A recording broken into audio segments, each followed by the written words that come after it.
नमस्कार।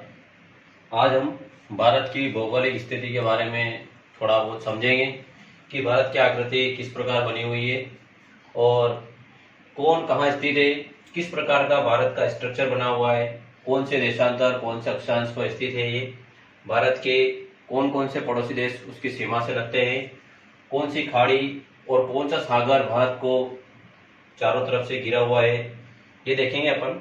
तो सर्वप्रथम बात करते हैं अपन तो भारत की आकृति है।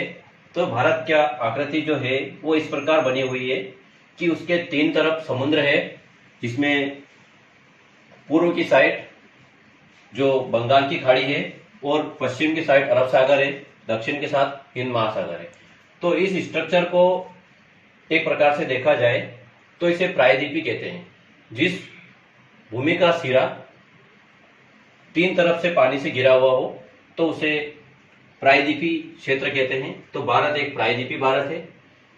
उसके बाद अपन देखते हैं कि भारत के कौन कौन से पड़ोसी देश है, जिसमें उत्तर और पूर्व में आता है चीन, उसके बाद इधर आता है म्यांमार, दक्षिण में आता है श्रीलंका, जो स्ट्रक्चर में नहीं बनाया है क्योंकि अपन भारत की बात कर रहे हैं तो श्रीलंका इधर आता है।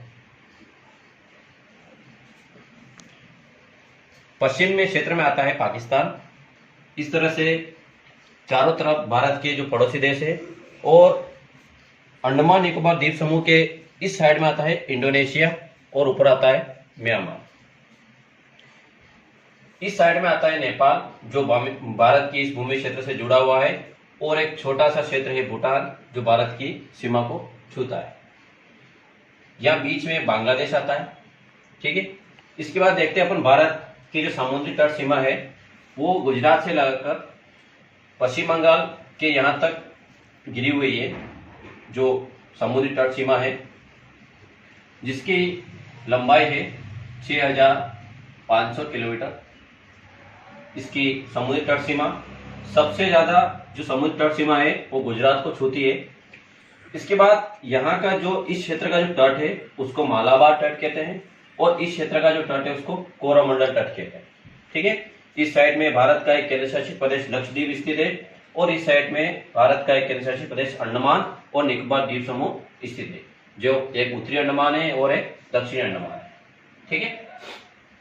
इसके बाद देखते हैं अपन कि भारत का जो विस्तार है अक्षांश देशांतर के हिसाब से 37 डिग्री 6 मिनट से लगाकर 8 डिग्री 4 मिनट तक जो देशांतर है वो भारत का अक्षांश देशांतर विस्तार है। इसके तहत अक्षांशीय विस्तार में 68 डिग्री 7 मिनट से 97 डिग्री 25 मिनट तक इसका अक्षांशीय विस्तार है।